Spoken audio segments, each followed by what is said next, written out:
Assalamualaikum students, how are you all? I hope you all are fine. I am your SST teacher, Ma'am Aisha, and today we shall read our next topic, ocean habitat.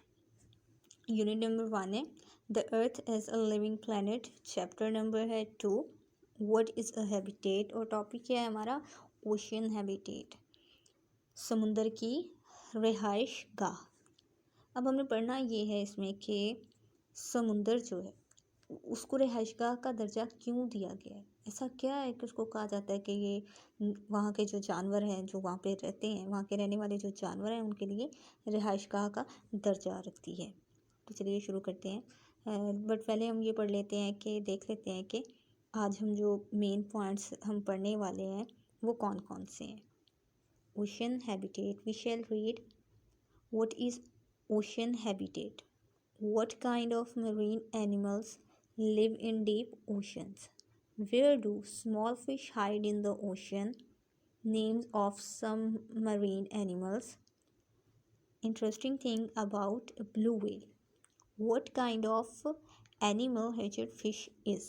क्या क्या हमने पढ़ना है। First of all हमने पढ़ना है ocean habitat क्या है, समुंदर की रिहाइशगाह क्या है। सेकंड पे हमने क्या पढ़ना है कि मेरीन एनिमल्स यानी कि आबी जानवर, गहरे समुद्रों में किस तरह के आबी जानवर रहते हैं। फिर उसके बाद थर्ड वन हमने पढ़ना है कि जो छोटी मछलियाँ होती हैं, स्मॉल फिश होती हैं, वो अपने आप को समुंदर में कहाँ छुपाती हैं और क्यों छुपाती हैं। फिर फोर्थ है कि जो मेरीन एनिमल्स हैं, कुछ आबी जानवर हैं, उनके हम नाम जानेंगे कि वो कौन कौन से हैं। उसके बाद है ब्लू व्हेल, उसके मुतालिक हमने पढ़ना है। और फिर उसके बाद है जो फ़िश है कि वो किस तरह का जानवर है, हम ये पढ़ेंगे। तो चलिए शुरू करते हैं। फर्स्ट क्या था, हैबिटेट क्या है। 70% of the earth is covered by oceans. Ocean is a large body of salty water. The animals that live in the ocean are called marine animals. अब हमारे जो प्रीवियस चैप्टर था उसमें भी हमने ये पढ़ा था कि हमारी जो ज़मीन है उसका 70% जो है वो पानी पे, वाटर पे कंसिस्ट है, जबकि 29% जो है वो लैंड पे कंसिस्ट है। तो वो कहते हैं कि 70% of the earth is covered by oceans. हमारी ज़मीन का 70% किस पे मुश्तमिल है, किसने कवर किया हुआ है, समुद्रों ने। ठीक है। उसके बाद ocean is a large body of salty water. समुंदर क्या है, एक बहुत बड़ी जिसामत है नमकीन पानी की, खारे पानी की। जो समुंदर होता है ना, अब इसका पानी होता है खारा, नमकीन, बहुत ज़्यादा नमकीन, पीने के काबिल नहीं होता, हम लोग उसे पी नहीं सकते। जबकि जो रिवर्स होती हैं ना, उनका पानी होता है फ्रेश वाटर होता है उनका, वो पीने के काबिल होता है। जबकि जो समुंदर का पानी होता है वो हम पी नहीं सकते। The animals that live in the ocean are called marine animals. और उसके बाद वो कहता है कि वो एनिमल्स, वो जानवर जो कि समुंदर में रहते हैं, उनको हम क्या कहते हैं, मरीन एनिमल्स यानी आबी जानवर। अब नेक्स्ट हमने क्या पढ़ना था कि किस तरह के जो जानवर हैं वो रहते हैं समुंदर की गहराई में।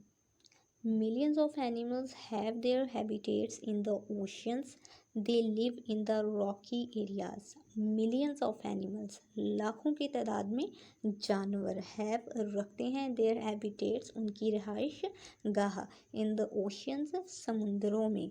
वो कहते हैं कि लाखों की तादाद में जो जानवर हैं वो समुंदरों में अपनी रिहाइश गाह रखते हैं, यानी समुंदर की गहराई में रहते हैं। ठीक है। They live in the Rocky areas, वो पथरीले इलाकों में रहते हैं। पथरीले इलाकों में क्यों, क्योंकि जो समुंदर की तय होती है, ठीक है, वो पथरीली होती है, इसलिए वो कह रहे हैं कि रॉकी एरियाज में रहते हैं।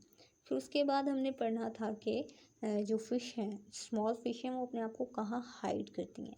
The smaller fish hide in the holes and cracks of these areas to escape the bigger fish. जो छोटी मछलियाँ होती हैं, ठीक है, वो क्या करती हैं, अपने आप को हाइड कर लेती हैं, छुपा लेती हैं। कहाँ पे? सुराखों में और दरारों में। होल्स सुराखों में एंड क्रैक्स दरारों में। किसकी? ये जो रॉकी एरियाज है ना, ठीक है, वहाँ पे जो पत्थर होते हैं उनके होल्स में छुपा लेती हैं, उनमें जो दरारें आई होती हैं, ठीक है, उनमें अपने आप को छुपा लेती हैं। और किस लिए छुपाती हैं? ताकि जो बड़ी मछलियाँ होती हैं उनसे बच सकें, क्योंकि जो बड़ी मछलियाँ होती हैं वो तो उनको खा जाएंगी, ठीक है, तो उनसे बचने के लिए छुप जाती हैं। फिर उसके बाद हमने पढ़ना था कि कौन कौन से एनिमल्स हैं, ठीक है, उनके नेम्स पढ़ने थे। Whales, sharks, octopuses, seahorses and starfish are some well known marine animals। कौन कौन से हैं? फर्स्ट ऑफ ऑल है व्हेल्स।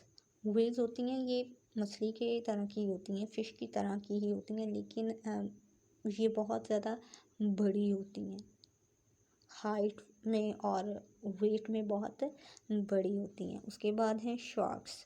शार्क्स जो होती हैं ना, इनके जो तीत होते हैं वो बहुत ज़्यादा नोकीले होते हैं, ये डेंजरस होती हैं, इवन कि ये इंसानों को भी खा सकती हैं। उसके बाद हैं ऑक्टोपसेस। अब ये जो होता है ना ऑक्टोपस, इसमें ऐसा होता है कि इसका हेड होता है और फिर नीचे जो है ना वो 8 आर्म्स होती हैं, इक्वल साइज़ की, और ये अपनी इन आर्म्स को यूज़ करता है वाटर में स्विम करने के लिए। और उसके बाद है सी हॉर्सेस। सी हॉर्सेस जो हैं इनको सी हॉर्सेस क्यों कहा जाता है? क्योंकि इनका जो फेस होता है ना वो हॉर्स के जैसा होता है, हॉर्स के जैसा होता है, और इनकी टांगें नहीं होती, इनकी एक टेल होती है। जैसे कि आप ये पिक में देखो, एक टेल होती है जो कि आगे मुड़ी हुई होती है। और उसके बाद है स्टारफिश एंड स्टारफिश। स्टारफिश आपको नेम से जो है वो पता चल रहा होगा, स्टार, ठीक है, क्योंकि ये स्टार की जैसी होती है इसलिए इसको स्टारफिश कहते हैं। कहते हैं whales, sharks, octopuses, sea horses and starfish are some well known marine animals. ये वो एनिमल्स हैं जो कि फेमस हैं, जिनके बारे में लोग जानते हैं। उसके बाद ब्लू व्हेल के मुतालिक हमने पढ़ना था, ठीक है, कुछ इंटरेस्टिंग। अब इंटरेस्टिंग क्या है वो पढ़ते हैं।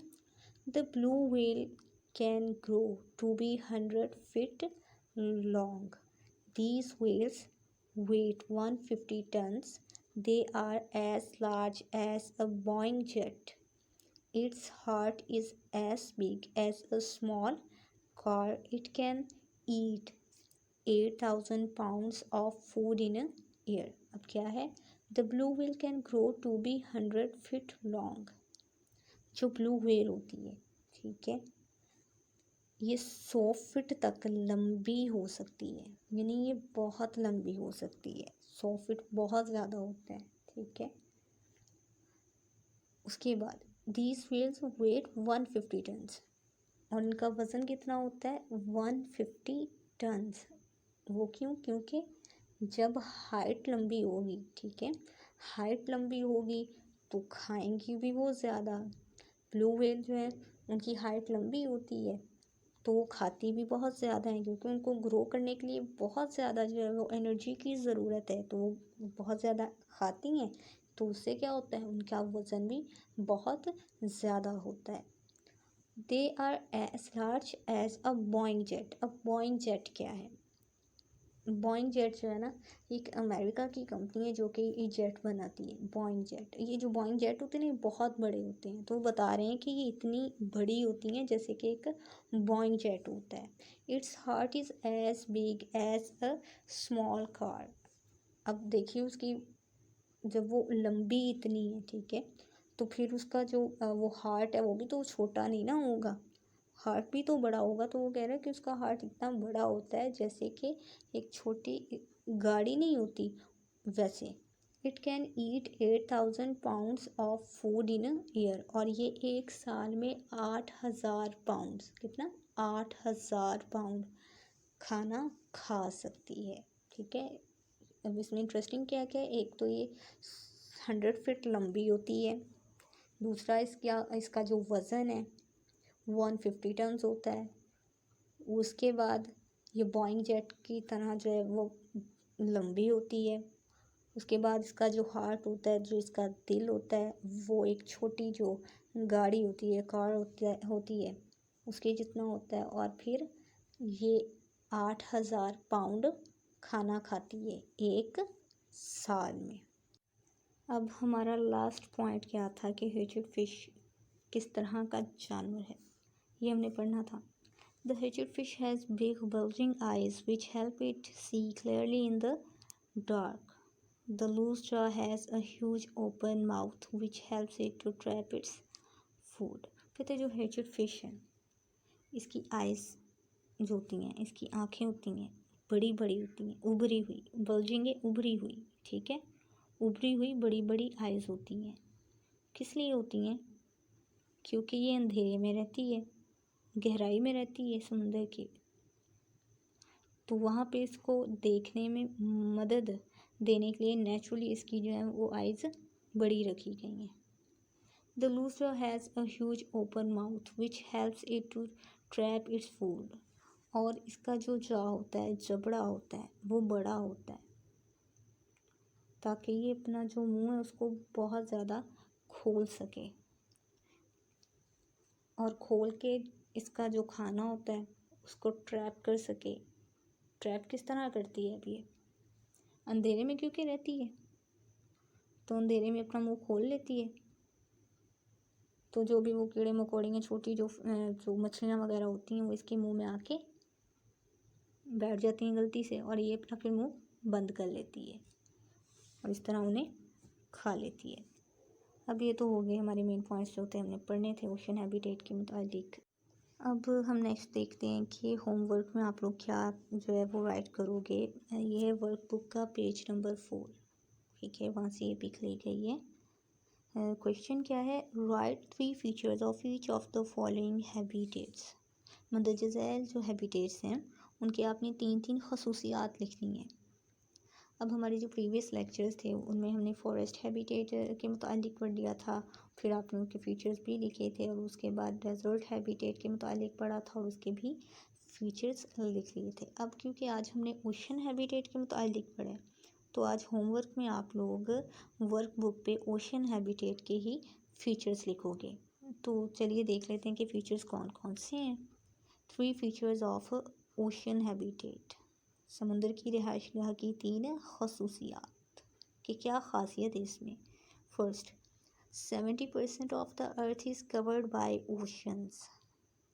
ज़मीन का 70% समुद्रों पर मुश्तमिल है, ठीक है। ये भी एक खासियत है ना कि देखो 29% जो है वो लैंड है, लेकिन बाकी सारे का सारा वाटर है, 70% वाटर है, तो ये एक खासियत हुई ना ओशन हैबिटेट की। फिर second, the oceans are very deep and dark. Next क्या है कि जो ओशंस होते हैं, समुंदर होते हैं, बहुत गहरे और काले होते हैं, यानी अंधेरा होता है वहाँ पे, बहुत ज़्यादा, बहुत गहरे होते हैं और उनमें बहुत ज़्यादा अंधेरा होता है। मतलब हम जो इंसान हैं बिना ऑक्सीजन के तो जा ही नहीं सकते। वो आपने देखा होगा कि जब वो गोताखोर जो है, ठीक है, वो इसमें जाते हैं तो वो क्या करते हैं, साथ में अपने ऑक्सीजन का सिलेंडर लेके जाते हैं, ठीक है। उसके बाद थर्ड वन है millions of animals have their habitats in the oceans. और लास्ट क्या है कि लाखों की तादाद में, ठीक है, एनिमल्स जो हैं, जानवर हैं, वो समुद्रों में रहते हैं, उनकी रिहाइश का है, ठीक है, समुद्र उनकी रिहाइश का है, ठीक है। ये भी इसकी एक खासियत है, ठीक है।